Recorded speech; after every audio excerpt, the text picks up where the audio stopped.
Welcome to Manju kitchen. Manju கிச்சன்ல இப்ப நம்ம ஒரு பிசிபெலாபாத் பார்க்க போறோம். அதாவது ஒரு சாம்பார் சாதம். இது ரொம்ப நல்லா இருக்கும். இது எப்படி செய்யறதுன்றத பார்க்க போறோம்.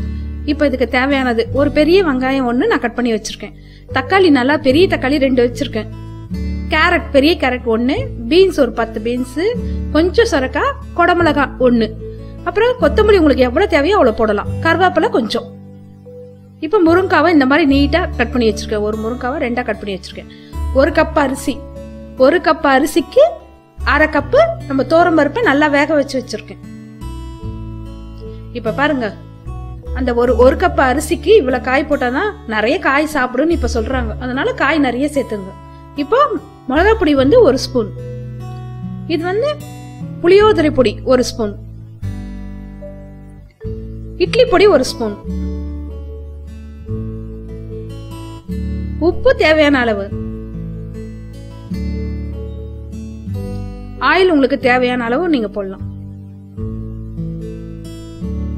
இப்ப தாளிக்கிறதுக்கு கடுகு, வெந்தயம், சீரகம், மிளகு, கொஞ்சம் பூண்டு, நல்லா ஒரு 5-6 பல்லு பூண்டு நல்லா இந்த மாதிரி இடிச்சு வச்சுங்க.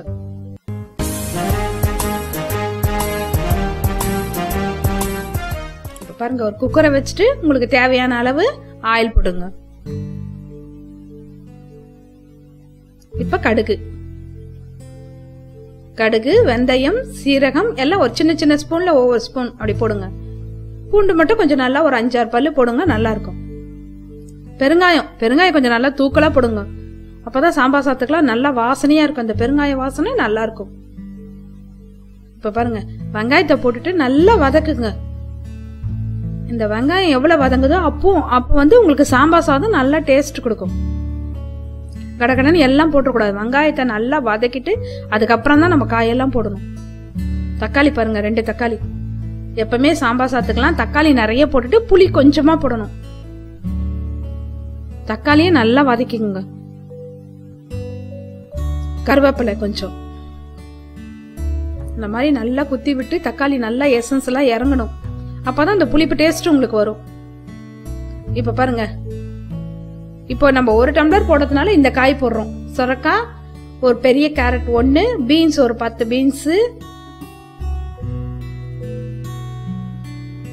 காய் நிறைய சேர்த்துட்டா ரைஸ கம்மியா பண்ணி காய் நிறைய சேர்த்துங்க. இந்த சாம்பார் சாதத்துக்கு எவ்வளவு காய் போட்டாலும் நல்லா இருக்கும்.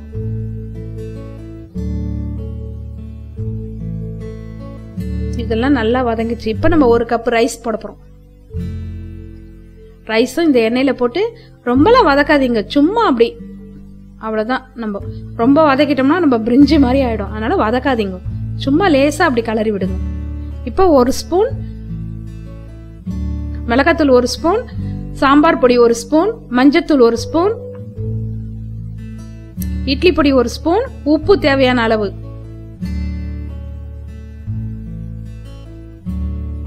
இதெல்லாம் போட்டு ஒரு கலர் கலட்டு.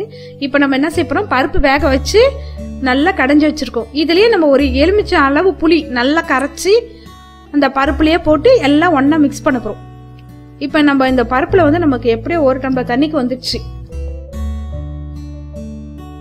புளிய கரைச்சி ஊத்தினால 1 டம்ளர் ஆயிடுச்சு. மீதி 2 டம்ளர். இப்ப நம்ம 3 டம்ளர் பொங்கலுக்கு ஊத்துற மாதிரி ஒரு 3 டம்ளர் தண்ணி ஊத்துப்போம். முருங்காவை பாருங்க, முருங்காய் எப்பவுமே இதை மாதிரி வச்சிருங்க. அது கட் பண்ணி போட்டீங்கன்னா உங்களுக்கு குழஞ்சு போச்சுன்னா வாயில நாரா வரும். இப்ப நம்ம அப்புறமா இந்த முருங்காய் எடுத்துக்கலாம். இப்ப வேற கொடமிளகா நான் முதல்ல போடல, அது கரைஞ்சிரும். அதனால நான் கடைசியா போடுறேன். அவ்வளவுதான். இப்ப குக்கரை மூடிட்டு நம்ம பிரிஞ்சு கேட்கிற மாதிரி 3 விசில் எல்லாம் வைக்க கூடாது. 2 விசில்ல எடுத்துடணும். பாருங்க, 2 விசில் தான் நான் உடனே எடுத்துட்டேன். ட்ரையா ஆகக்கூடாது. இப்ப எப்படி இருக்குன்னு நம்ம பாப்போம். பாத்தீங்களா, இந்த மாதிரி தண்ணியா இதே மாதிரி இருக்கணும். அப்பதான் உங்களுக்கு நல்லா இருக்கும் சாம்பார் சாதம். அதே மாதிரி சாதமும் ரொம்ப குழஞ்சிடக்கூடாது, கொஞ்சம் ரைஸ் தெரியணும். அப்பதான் உங்களுக்கு நல்லா இருக்கும் சாதம். இப்ப இந்த முருங்காவை நம்ம அப்படியே எடுத்துடுறோம். இந்த பல்ப்பு வரையும் நம்ம எடுத்து போட போறோம். இந்த மாதிரி நீங்க முருங்காவை போட்டீங்கன்னா உங்களுக்கு வாய்க்கு நாரெல்லாம் வராம முருங்காய் இந்த பல்ப்பு வரையும் போட்டா சாம்பார் சாதத்துல டேஸ்டாவும் இருக்கும். அதே நேரத்துல வாயில அந்த தோலும் கடிப்படாது. இன்னும் நிறைய இருந்தா கூட நீங்க போடுங்க. அதே மாதிரி கொத்தமல்லியும் எவ்வளவு இருக்கோ அவ்வளவு போடுங்க. அந்த கொத்தமல்லி டேஸ்டும் இந்த முருங்காய் டேஸ்டும் இந்த சாம்பார் சாதத்துக்கு நல்லா இருக்கும். பிசிபெலாபாத்னா நீங்க பொங்கல் மாதிரி நிறைய நல்லா இதுவா வேக வச்சிடாதீங்க. கொஞ்சம் ரைஸ் தெரியணும். பிரிஞ்சியே இல்லாம பொங்கலும் இல்லாம இருக்கணும். அப்பதான் உங்களுக்கு நல்லா இருக்கும். இந்த பாருங்க, இந்த மாதிரி நிறைய காய் போட்டு ஒரு நாள் பசங்களை செஞ்சு கொடுத்தீங்கன்னா நல்லா ஹெல்த்தியான உணவு இது. இந்த பாருங்க எப்படி இருக்கு பாருங்க, தலை இந்த மாதிரி தான் இருக்கணும் சாம்பார் சாதம். இப்ப நம்ம புளியோதரை பொடி 1 ஸ்பூன் போட போறோம். உங்ககிட்ட இருந்தா போடுங்க, இல்லைன்னா இதை அவாய்ட் பண்ணிக்கலாம். இப்ப நான் நெய் கொஞ்சம் போட போறேன். நான் நெய் இப்ப அந்த புளியோதரை பொடி மேலேயே நெய்யை ஊத்துணுங்க. அந்த புளியோதரை பொடியும் அந்த நம்ம இட்லி பொடி அந்த வாயில அந்த பருப்பு கடிப்படும் போது நல்லா டேஸ்ட் நல்லா இருக்கும். இப்போ கொத்தமல்லியை போட்டு நல்லா கலரிட்டு எடுக்க போறோம். இந்த மாதிரி தலன்னு வரணும். உங்களுக்கு கெட்டியா இருக்கக்கூடாது.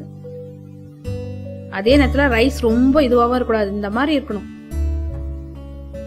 இப்ப பாருங்க, பிசிபெலாபாத் ரெடி ஆயிடுச்சு. சூப்பரான பிசிபெலாபாத் சாம்பார் சாதம் ரெடி ஆயிடுச்சு. தேங்க்யூ.